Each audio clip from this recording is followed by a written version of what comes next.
It's the end of Season 3, and you've got 30 minutes before a tournament to understand the weakness of every kill team, and this time I mean every kill team. This is updated to have all Season 3 teams and the best of the Compendium. I'm Nick from Venture Minis, and get ready for an updated guide in 3, 2, 1. Starting with the most recent teams, Brood Brothers. This team has nothing but specialists. Each operative has a specific useful tool which makes them shine, so it's worth reading their roster and understanding the role of each operative. Some are exclusively melee, like the Agitator, some are exclusively ranged, like all the Gunners, and some are entirely supports, like the Icono Ward. This means that you have to pay attention on their deployment and turn 1 positioning, and capitalize on the operatives you are most capable of taking out with your team's strengths. Brood Brothers' reroll budget relies upon crossfire tokens, which they place on your operatives after they attack you. This means Brood Brother players will be trying to attack your scariest models with multiple activations of attacks to stack crossfire tokens, so you can avoid this by placing your operatives in safe positions early in the turning point, or saving your most critical operatives for later on, like you usually do. Additionally, focusing fire on their characters, like the Magus or the Primus, will strip them of their power budget. If the opponent takes the Magus, they will deal guaranteed mortal wounds, and the entire team will receive a 5-up invuln and being immune to having their APL negatively modified or being injured. If they take the Primus, they'll probably be winning initiative each turn and be able to double shoot and fight with that operative. The Magus and Primus are what make the team shine, but they can also be saved from your attacks through the Unquestioning Loyalty ability, which allows another friendly operative to jump in front of them for an attack. Watch out for the APL buffed Sapper and their Icono Ward's ability to temporarily resurrect operatives for one final act, and you should be in good shape. They are ultimately a horde team, so that comes with all the weaknesses and powers that provides. Hernkyn Yaegirs make up for their slow movement of their Salvager cousins by having a strong pre-game movement. However, after that move, they are quite slow with only 4 inches of normal movement. This means they'll have to telegraph their operatives' positioning quite early. Note which operatives have climbing ropes, however. Keep an eye out on their 2 silent weapons and substantial mortal wound causing abilities like the Minefield. Remember that only 3 of the 5 mind tokens your opponent will place are real. They have a few ways to survive on 1 wound, so despite their frontier coats, they are sturdy as any other Votann. Their resource points let them gain APL or heal, and they gain resource points by having operatives alive and out of engagement range, so it can sometimes be worth charging and not fighting to deny resource points for the next turning point. They don't save them.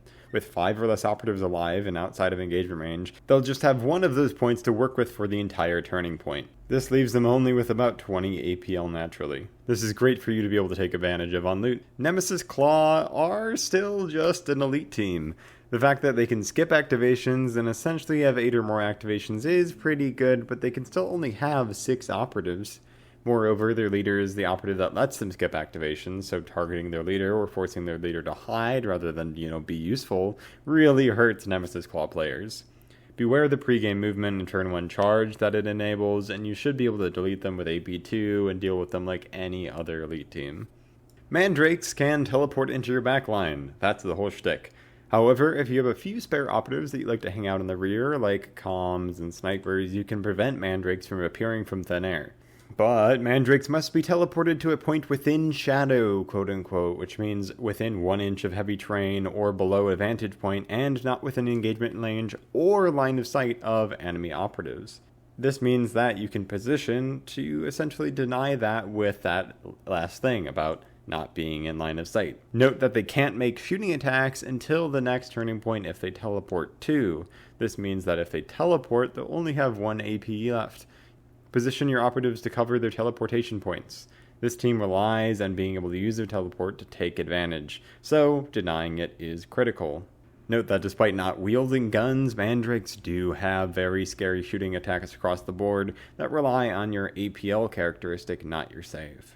Force Justian are basically intercession with 2 15-wound chonkers. They are unremarkable.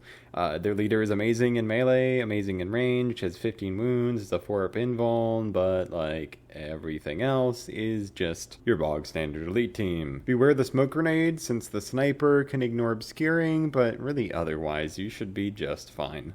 Again, like most elite teams, win on objectives, use your bodies, eat their breakfast with AP2 weapons. Scouts are a turn 2 team. They have a ploy which gives them rerolls if they switch from conceal to engage. However, due to their advanced scouting options, they can collect a number of infiltrate options, which allow them to switch their order in the first turning point.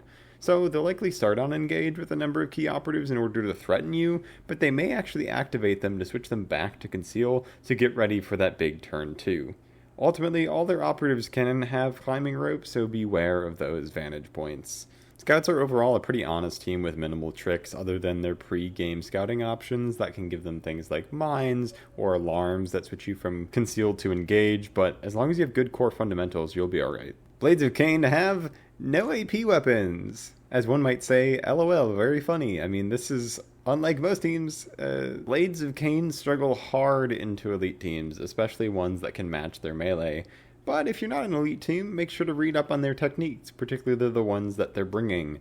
Howling Banshees can temporarily gain fly, putting them in unexpected places. Additionally, Striking Scorpions can gain super conceal. With 3 APL, they only have 8 wounds and 8 operatives, so prioritize gaining favorable trades, as Blades of Khaine will be more than capable of setting up charge, fight, and shoots. Unlike their Jaeger counterparts, Salvagers are just slow. The sturdiest 10 operative team, it pays to take advantage of their speed and capture points early. If you're a team with valuable operatives like an elite team, beware the kinds of trades you're taking, as stacks of grudge tokens will be placed on your damage dealing operatives when they can be traded for scary critical hits for free. They will hit like a truck in the later turning points, so don't waste that advantage. Beware their one jetpack operative, which will start the game further up the board, as that will be the one that will allow them to have any objective pressure really in the first part of the game.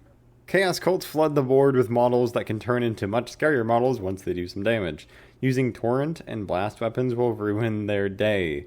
Don't leave enemy operatives on just a few wounds, as they will likely transform and gain wounds back in the process.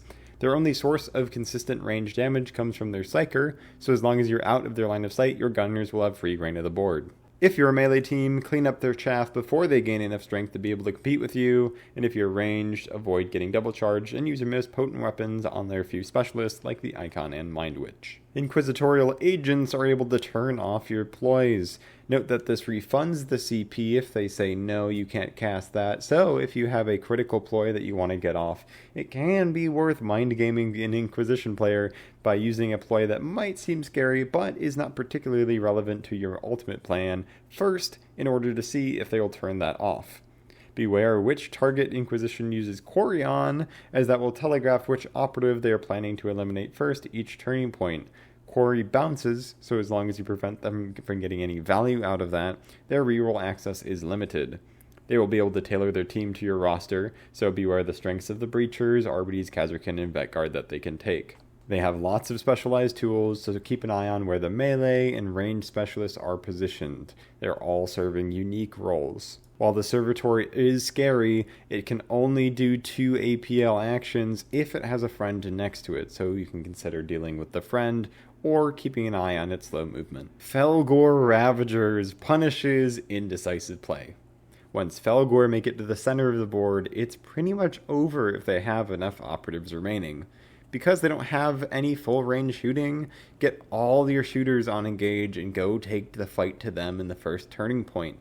They really punish defensive play.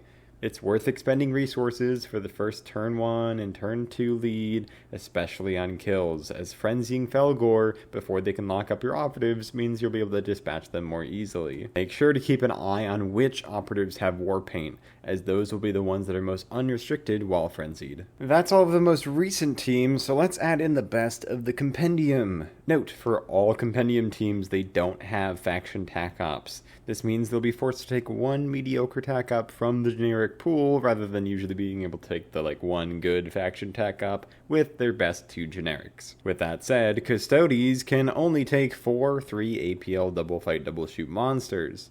But frankly, They should lose every time if they do. Simply play for objectives and lock up the Custodies with AP weapons and bodies just like you do every elite team, and you should win every time. But if they take Sisters of Silence, those Custodies drop to just 2, but you do get 5 Sisters of Silence with 8 wounds, a 3-up save, and troops with either a 3-up bolt gun, flamer, or power weapons. But with only 7 operatives, if they take Sisters of Silence, simply play around the positioning of the Custodies.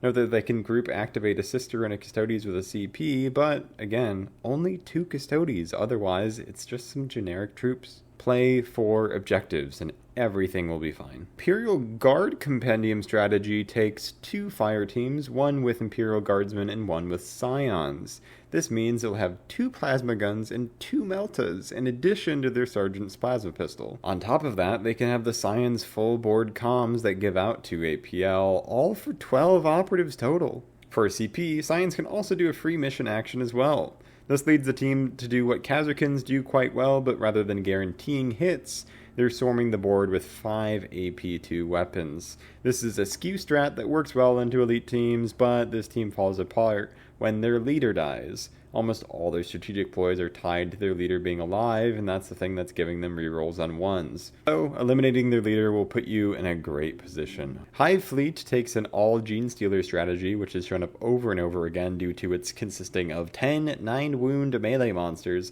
that all have Super Conceal. They can ignore being injured with Synapse and get a free normal move with a strategic ploy. You need to make use of as many Super Conceal breaking options as possible, such as getting within 2 inches of them to shoot, grenades, falling back, operatives that are stuck in melee. They have absolutely no shooting, which means every one of your operatives should be on engage and ready to respond to their existence. Every operative getting a free dash when they activate means they basically have a 12-inch threat range. This team is very map dependent and wins or loses on how much late cover they can use to creep up the board and charge turn 2. Whatever you do not get double charged. Death Guard are really just a standard elite team with a 5-up Feel No Pain and 4 inches of movement. With the Plague Bell aura, they'll go up to 6 inches. They have 2 plasmas and a really good 6 attack 2-3 flamer, as well as some solid melee options, but other than that, they are just an elite team. Deal with them with their usual AP2 and objective pressure tactics, and hopefully they will suck at rolling 5-ups. And that is the updated list. Go back and check out the first video to get the scoop on all of the Season 1 and 2 teams. I think all of that information is pretty much still relevant. Other than that, thanks for watching. Go check out my Instagram, because that's where I post all my cool minis. That's the cool thing about this hobby, is the minis part. I mean, like, you can go look at this video and do all the strategy thinking, but, like, go paint. It's fun. I have a Patreon and a coffee if you want me to make more of these things, because Lord knows my job is a job. And it's not this. If you want to chat, hit me up. Otherwise, have a good day.